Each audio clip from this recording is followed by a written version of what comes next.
नमस्कार, आप देख रहे हैं जीडी न्यूज का ये विशेष बुलेटिन। मैं हूं आपके साथ भावना नैयर और मेरे साथ है मेरी सहयोगी मनीषा, जो आप तक सांकेतिक भाषा में खबरें प्रस्तुत करेंगी। शुरुआत सुबह की सुर्खियों के साथ। आज से शुरू होगी रूस के राष्ट्रपति व्लादिमीर पुतिन की भारत यात्रा। भारत रूस वार्षिक शिखर सम्मेलन में शामिल होंगे पुतिन।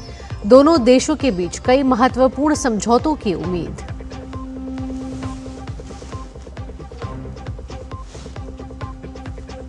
राष्ट्रीय सुरक्षा और लोक स्वास्थ्य पर होने वाले व्यय से जुड़े बिल पर आज लोकसभा में चर्चा। राज्यसभा में रखी जाएगी विभिन्न विभागों की संसदीय स्थायी समिति की रिपोर्ट।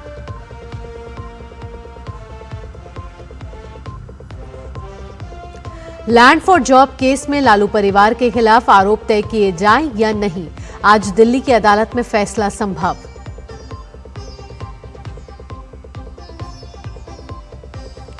नौसेना दिवस की पूर्व संध्या पर तिरुवनंतपुरम में देखी गई भारत की समुद्री ताकत। 1971 के ऑपरेशन ट्राइडेंट की सफलता का मनाया गया जश्न।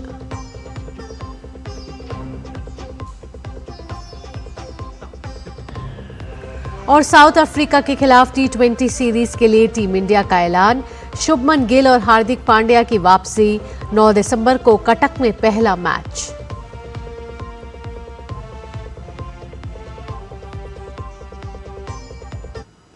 रूस के राष्ट्रपति व्लादिमीर पुतिन 23वीं भारत रूस वार्षिक शिखर बैठक के लिए आज भारत की राजकीय यात्रा पर आएंगे। 2 दिवसीय यात्रा के दौरान राष्ट्रपति पुतिन नई दिल्ली में प्रधानमंत्री नरेंद्र मोदी के साथ वार्ता करेंगे।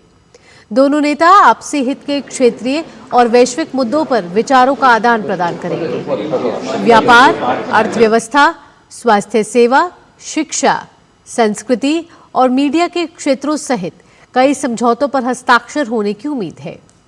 राष्ट्रपति द्रौपदी मुर्मू रूस के राष्ट्रपति के सम्मान में भोज का आयोजन करेंगी। यह यात्रा भारत और रूस के नेतृत्व को द्विपक्षीय संबंधों में प्रगति की समीक्षा करने और विशेष रणनीतिक साझेदारी को मजबूत करने का अवसर प्रदान करेगी। वार्षिक शिखर बैठक भारत और रूस के बीच रणनीतिक साझेदारी में सर्वोच्च संस्थागत संवाद तंत्र है। रूस लंबे समय से भारत की कसौटी पर परखा हुआ साझेदार रहा है। भारत रूस संबंधों का विकास भारत की विदेश नीति का एक प्रमुख स्तंभ है।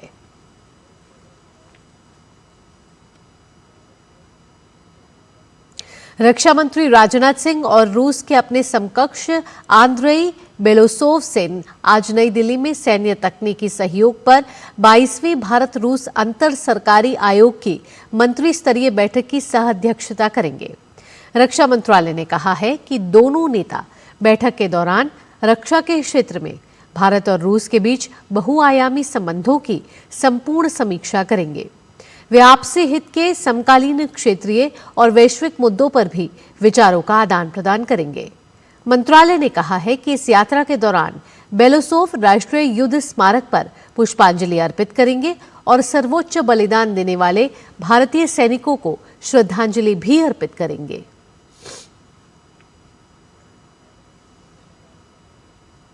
लोकसभा में आज एक ऐसे विधेयक पर चर्चा होगी जो पान मसाला और केंद्र सरकार की ओर से अधिसूचित की गई अन्य वस्तुओं के उत्पादन पर उपकर यानी कि सेस लगाने का प्रस्ताव करता है।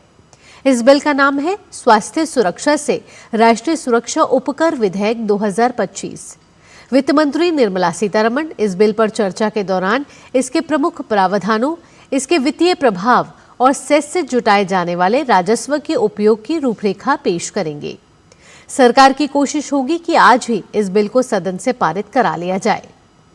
वही बात राज्यसभा की जाए तो आज विभिन्न मंत्रालयों और विभागों से संबंधित संसदीय स्थायी समितियों की रिपोर्ट सदन के पटल पर रखी जाएंगे।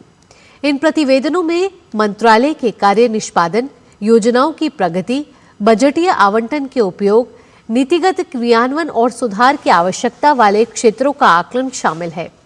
इसके अलावा दोनों सदन में प्रश्नकाल के दौरान कई महत्वपूर्ण सवाल सरकार से पूछे जाएंगे। एक देश एक चुनाव से जुड़े विधेयक पर संयुक्त संसदीय समिति की आज अहम बैठक होगी। पीपी चौधरी की अध्यक्षता में होने वाली इस बैठक में समिति के सदस्य विशेषज्ञों के पैनल के साथ विस्तृत विचार विमर्श करेंगे। इसके साथ ही लोकसभा और राज्य विधानसभाओं के चुनाव एक साथ कराने की संभावनाओं, उससे जुड़ी प्रशासनिक चुनौतियों और संवैधानिक पहलुओं पर चर्चा होने की संभावना है। जमीन के बदले नौकरी घोटाले में लालू, राबड़ी, तेजस्वी, मीसा भारती, हेमा यादव और तेज प्रताप यादव के खिलाफ आरोप तय करने को लेकर राउज एवेन्यू कोर्ट में आज फैसला सुनाया जा सकता है। सीबीआई ने मुकदमा दर्ज किया है कि वर्ष 2004 से लेकर 2009 के बीच लालू प्रसाद यादव के रेल मंत्री रहने के दौरान बिहार के लोगों को मुंबई, जबलपुर, कलकत्ता, जयपुर, हाजीपुर में ग्रुप डी पोस्ट के लिए नौकरी दी गई। इसके एवज में नौकरी पाने वाले लोगों ने लालू प्रसाद के परिजनों और परिजनों के स्वामित्व वाली कंपनी के नाम अपनी जमीन ट्रांसफर की। देश आज नौसेना दिवस मना रहा है। भारतीय नौसेना के वीर जवानों को समर्पित ये खास दिन 1971 के भारत पाक युद्ध में ऑपरेशन ट्राइडेंट के दौरान भारत की निर्णायक नौसैनिक जीत के सम्मान में मनाया जाता है। ऑपरेशन ट्राइडेंट के दौरान भारतीय नौसेना की मिसाइल नौकाओं ने कराची में पाकिस्तानी जहाजों, तेल सुविधाओं और तटीय सुरक्षा पर सफलतापूर्वक हमला किया था। वहीं नौसेना दिवस की पूर्व संध्या पर तिरुवनंतपुरम में भारतीय नौसेना की शक्ति और तकनीकी श्रेष्ठता का शानदार प्रदर्शन किया गया। इस भव्य शो में नौसैनिक जहाजों, पनडुब्बियों, हेलीकॉप्टरों और आधुनिक समुद्री हथियार प्रणालियों की क्षमताएं दर्शाई गई।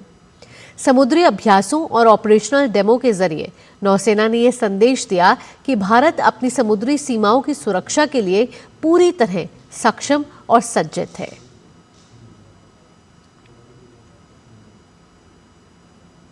दक्षिण अफ्रीका के खिलाफ 5 मैच की T20 सीरीज के लिए बीसीसीआई ने टीम इंडिया का ऐलान कर दिया है।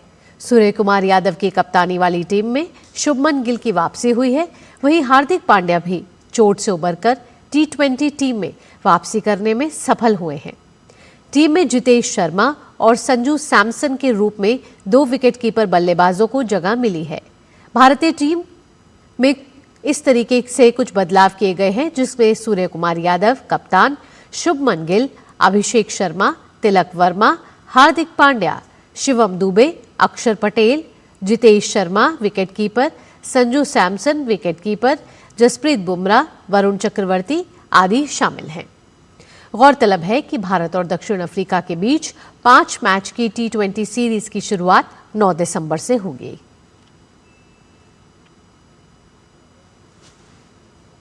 इसी के साथ ही इस विशेष बुलेटिन में इतना ही। मुझे और मेरी सहयोगी मनीषा के साथ टीम को फिलहाल के लिए दीजिए अनुमति। खबरों का सिलसिला यूं ही जारी रहेगा। नमस्कार।